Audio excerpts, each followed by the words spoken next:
আজকের আমাদের টপিক হচ্ছে lesson 1 father's help written by R K Narayan. Father's help মানে বাবার সাহায্য। স্টোরিটা পড়ার আগে যিনি স্টোরিটা লিখেছেন তার ব্যাপারে জানা খুবই আবশ্যক। চলো আমরা আর কে নারায়ণ সম্বন্ধে কিছুটা জেনে নিই। আর কে নারায়ণ ব্র্যাকেটে দেওয়া আছে 1906 টু 2001, মানে উনি জন্মগ্রহণ করেছিলেন 1906 সালে এবং ওনার মৃত্যু হয়েছিল 2001 সালে। R K Narayan is one of the leading figures of early Indian literature in English.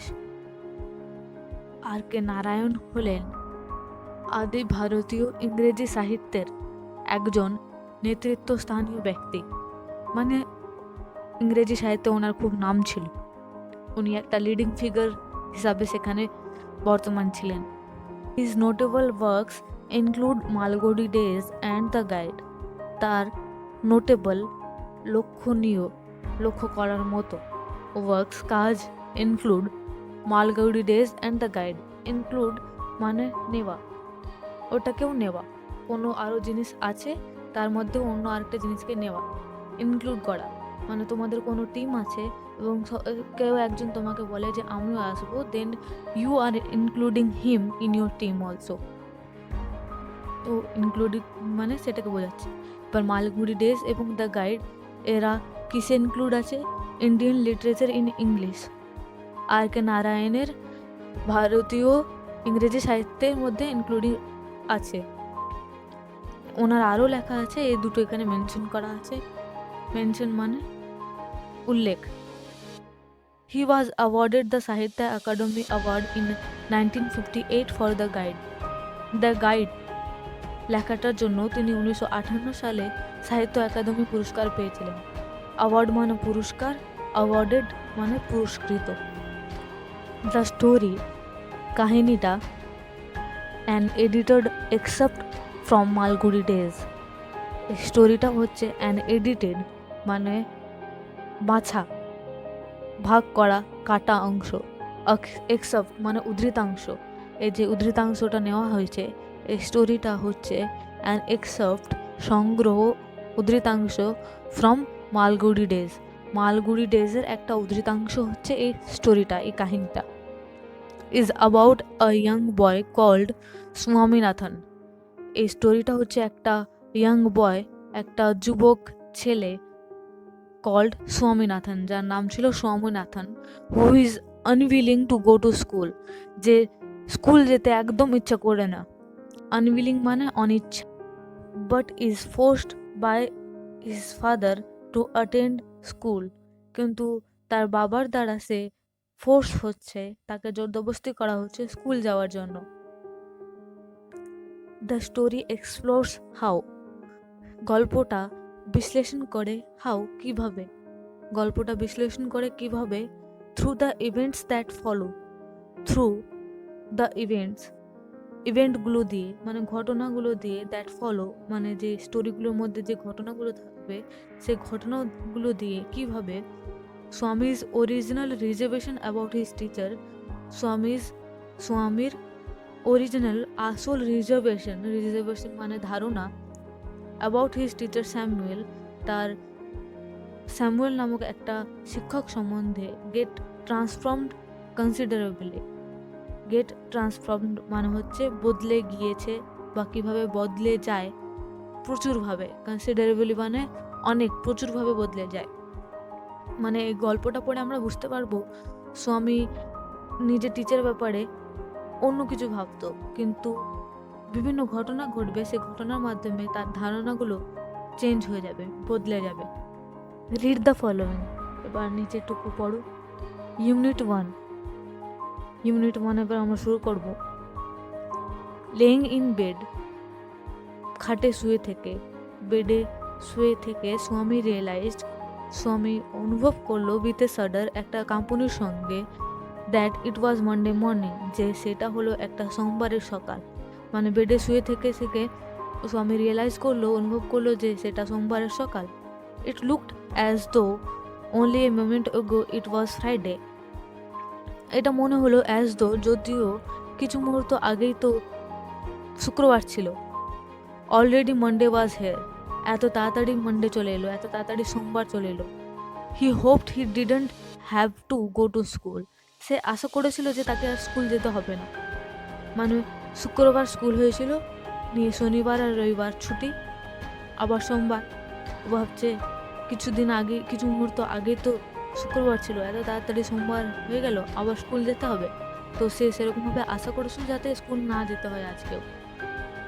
At 9 o'clock, 9টার সময় স্বামীনাথন বেল্ট। স্বামী চিৎকার করে বলল, আই হ্যাভ এ হেডেক। আমার মাথা যন্ত্রণা করছে। হেডেক মানে মাথা যন্ত্রণা, বেল্ট মানে কান্নার সঙ্গে চিৎকার করলো। মাদার জেনারেসলি সাজেস্টেড দ্যাট স্বামী মাইট স্টে অ্যাট হোম। মা খুব উদারভাবে পরামর্শ দিলেন স্বামী বাড়িতে থাকতে পারে। মাইট স্টে, পারে, মাইট মানে পারে, স্টে অ্যাট হোম বাড়িতে থাকতে পারে। অ্যাট 9:30, 9:30টার সময়, when he ought to have been in the school prayer hall, যখন তাকে স্কুলের প্রেয়ার হলে মানে যেখানে প্রার্থনা হয় সেখানে হওয়ার কথা ছিল, Swami was lying on the bench in mother's room. Swami মায়ের রুমে, মায়ের কক্ষে একটা বেঞ্চ এর উপর শুয়েছিল। পরের ডায়লগ থেকে স্বামীর বাবার কথা এখানে আসছে। Father asked him, have you no school today? বাবা তাকে জিজ্ঞেস করলো, তোমার স্কুল নেই আজকে?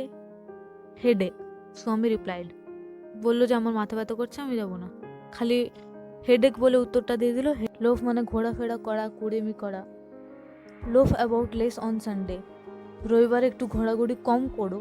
And you will be without a headache on Monday, এবং তুমি মানডে, সোমবার, উইদাউট হেডেক থাকবে, তোমার কোনো হেডেক থাকবে না। মানে এখান থেকে বোঝা যাচ্ছে মাকে মানানো অনেকটা ইজি, বাবাকে নয়, অন্তত স্বামীর পক্ষে। স্বামী new how strict his father could be. স্বামী জানতো যে তার বাবা কতটা স্ট্রিক্ট মানে শক্ত হতে পারে, মানে মারধরও হয়তো করতে পারবে তার সাথে সে যদি স্কুল না যায়। So he changed his tactics, তার জন্য সে তার নিজের যে ট্যাকটিস কৌশল ছিল সেটা বদলে দিল। কী করলো এর বদলে? অন্য বাহানা মারলো। I can't go so late to the class, আমি ক্লাসে এতটা দেরি করে যেতে পারি না। ইউ উইল হ্যাভ টু, তোমাকে যেতেই হবে। It is your own fault, এটা তোমার নিজের দোষ। What will the teacher think if I go so late? Swami বলছে এবার যে টিচার কি ভাববেন যদি আমি এতটা দেরি করে যাই? ফাদার বলছে, tell him you had a headache and so you are late. তোমার ওকে বলো যে তোমার মাথা ব্যথা করছিল এবং তার জন্য তোমার দেরি হয়েছে। He will scold me if I say so, তিনি আমাকে বকবেন। স্কোল্ড মানে বকা, তিনি আমাকে বকবেন আমি যদি এই কথাটা বলি, মানে আমি দেরি হয়েছে মাথা ব্যথার জন্য এই কথাটা যদি ওনাকে বলি তাহলে উনি আমাকে বকবেন। উইল হি, তিনি এটা করবেন কি? লেট আস সে, চলো দেখি আজকে আমরা এটা করে কি না। হোয়াট ইজ হিজ নেম, তার নাম কি, মানে সেই শিক্ষকটার নাম কি? স্যামুয়েল, স্যামুয়েল নাম, টিচারটার নাম কি? Samuel. Does he always scold the students, তিনি সবসময় কি ছাত্রদেরকে বকেন, ছাত্রছাত্রীদেরকে সবসময় বকাবকি করেন? এবার এই কোশ্চেনটা ছিল স্বামীর বাবার। এবার স্বামী কি বলছে? He is a very angry man, তিনি খুবই রাগী মানুষ। কে? স্যামুয়েল। এই কথাগুলো কিন্তু স্বামী বলছে। He is specially angry with boys who came in late, সে সব থেকে বেশি কার উপর রাগে? স্পেশালি, খুব স্পেশালভাবে রাগে কার উপর? যে সেই ছেলেদের উপর যারা লেট আসে। I wouldn't like to go late to Samuel's class, আমি স্যামুয়েলের ক্লাসে দেরি করে যেতে একদম পছন্দ করব না, আমি ওর ক্লাসে দেরি করে যাব না। এটা অ্যাকচুয়ালি ওর বাহানা, ও যেতেই চাইছে না। If he is so angry why not tell your headmaster about it, স্যামুয়েলের বাবা বলছে তিনি যদি এতটাই রাগী হন তোমরা হেডমাস্টারকে কেন বলো না, প্রধান শিক্ষক মশাইকে? ওনার কাছে তো কমপ্লেন করতে পারো যে এই টিচার আমাদের উপর এত রাগ করছেন। তারপর স্বামী বলছে, they say that even the headmaster is afraid of him. Shudder মানে shaking of body caused by fear, ভয়ে শরীর কাঁপা। হলো লোভ। লোভ মানে move around in an idle manner. Move around মানে এদিকে এদিক ঘুরে বেড়ানো, ইন অ্যান আইডল ম্যানার মানে অলসভাবে, অলস ভঙ্গিতে, মানে কিছু কাজ করছে না, এদিকে এদিক খালি ঘুরে বেড়াচ্ছে, খালি অলস, সেভাবে ঘুরে বেড়ানো, যেরকম স্বামীনাথন ছিল। এরপর করব আমরা কম্প্রিহেনশন এক্সারসাইজ। একটা করে এক্সারসাইজ করব, একটা করে এক্সারসাইজের উত্তর করে দেখব। 1 নাম্বার হচ্ছে choose the correct alternative to complete the following sentence. সেন্টেন্সগুলো পড়ে, নিচে যে সেন্টেন্স দেওয়া আছে সেই সেন্টেন্সগুলো পড়ে এগুলোর মধ্যে যে 4টে আছে অপশন, সেগুলোর মধ্যে উত্তর কোনটা হবে সেটা সঠিকটা বেছে বার করো। তো এর আমরা পড়ি কোশ্চেনটা। With a shudder Swami realized that it was Friday, Thursday, Wednesday, Monday, কোনটা হবে? পরে আমরা দেখে নিচ্ছি উত্তর। বি বলছে when Swami ought to have been in the school prayer hall, he was laying on the bench, table, bed, desk. যখন স্বামীকে স্কুল প্রেয়ার হলে প্রেজেন্ট হওয়া উচিত ছিল, উপস্থিত হওয়া উচিত ছিল, তখন স্বামী কোথায় শুয়েছিল? বেঞ্চে, টেবিলে, বেডে, ডেস্কে। সি বলছে according to Swami, Samuel is specially angry with boys who are absent, late, inattentive, indiscipline. Swami বলছে যে স্যামুয়েল স্পেশালি সে ছেলেগুলোর প্রতি রেগে থাকে যারা অনুপস্থিত থাকে, দেরি করে, ইনঅ্যাটেন্টিভ মানে যাদের কোনো অ্যাটেনশন থাকে না ক্লাসের প্রতি, আর ইনডিসিপ্লিন মানে অশৃঙ্খলভাবে থাকে। কোনটা হবে উত্তর? ইউনিট 1-এর এক্সারসাইজের এবার আমরা উত্তরগুলো দেখে নিই। 1 এর উত্তর হচ্ছে মানডে, 4 নম্বর। বি এর উত্তর হচ্ছে বেঞ্চ, 2 নম্বর। সি এর উত্তর হচ্ছে লেট, 3 নম্বর। এবার 2 নম্বরের এক্সারসাইজ আমরা দেখি। Fill in the chart with information from the text. যে খালি বক্সগুলো আছে সেগুলো ফিল করো ইনফরমেশনগুলো নিয়ে, ফ্রম দ্য টেক্সট, টেক্সট থেকে বিভিন্ন যে আমাদের কাছে ইনফরমেশন আছে সেগুলো নিয়ে। এ দেখে কি বলছে, টাইম ওয়েন স্বামী কমপ্লেন্ড অফ এ হেডেক। সে সময়টা কি ছিল যখন স্বামী হেডেক হচ্ছে বলে কমপ্লেন করলো, মাকে নালিশ জানালো যে আমার মাথা ব্যথা করছে। উত্তর পরের স্লাইডে বলবো আমরা। বি কোশ্চেন হচ্ছে person who ordered Swami to dress up and go to school. সে পার্সনটা কে ছিল, লোকটা কে ছিল যে স্বামীকে ড্রেস পরে স্কুল যেতে বললো। সি এর কোশ্চেন হচ্ছে name of the teacher mentioned by Swami. সেই টিচারটার নাম কি ছিল যেটা স্বামী উল্লেখ করেছিল এই টেক্সটের মধ্যে। এবার 2 নম্বর এক্সারসাইজের উত্তরটা আমরা দেখে নিই। এ এর উত্তর হচ্ছে অ্যাট 9 o'clock স্বামী কমপ্লেন্ড এ হেডেক। 9টার সময়, ঘটিকা 9টার সময় স্বামী কমপ্লেন করলো যে ওর মাথা ব্যথা করছে।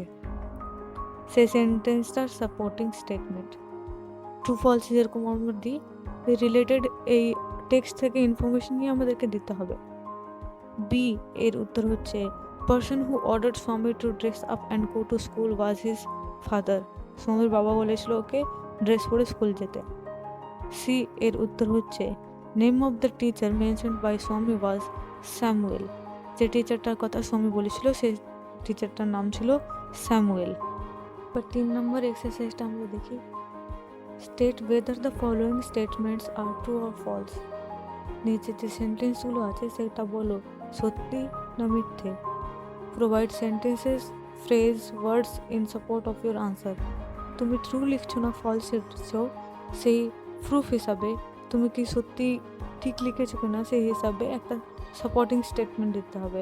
সাপোর্টিং স্টেটমেন্টের শর্ট ফর্ম হলো এস। স্বামী said that he had a headache. স্বামী বলল যে ওর হেডেক, মাথা ব্যথা করছে। তারপর একটা সাপোর্টিং স্টেটমেন্ট দিতে হবে। বি বলছে Swami was lying in his father's room. তারপর একটা সাপোর্টিং স্টেটমেন্ট দিতে হবে, এটা বলে যে এটা সত্যি না মিথ্যে। সি, অ্যাকর্ডিং টু স্বামী the headmaster was not afraid of somewhere. এবার এরও সত্যি মিথ্যে বলতে হবে এবং একটা সাপোর্টিং স্টেটমেন্ট দিতে হবে। নেক্সট স্লাইডে দেখো থাকবে। এক্সারসাইজ 3 এর উত্তরগুলো এবার আমরা দেখি। এ এর উত্তর হচ্ছে ট্রু এবং এর সাপোর্টিং স্টেটমেন্ট হচ্ছে। অ্যাক্টিভিটি 3 এর উত্তরগুলো আমরা এবার দেখি। এ এর উত্তর হচ্ছে ট্রু এবং এর সাপোর্টিং স্টেটমেন্ট মানে এসএস হচ্ছে on Monday morning at 9 o'clock Swami bawled I have a headache. B এর উত্তর হচ্ছে ফলস, এসএস হচ্ছে Swami was lying on a bench in the mother's room. C এর উত্তর হচ্ছে ফলস আর এর এসএস হচ্ছে they said that even the headmaster is afraid of him. তোমাদের যদি কোনো কোয়ারি থাকে তোমরা কমেন্ট সেকশনে জানাতে পারো।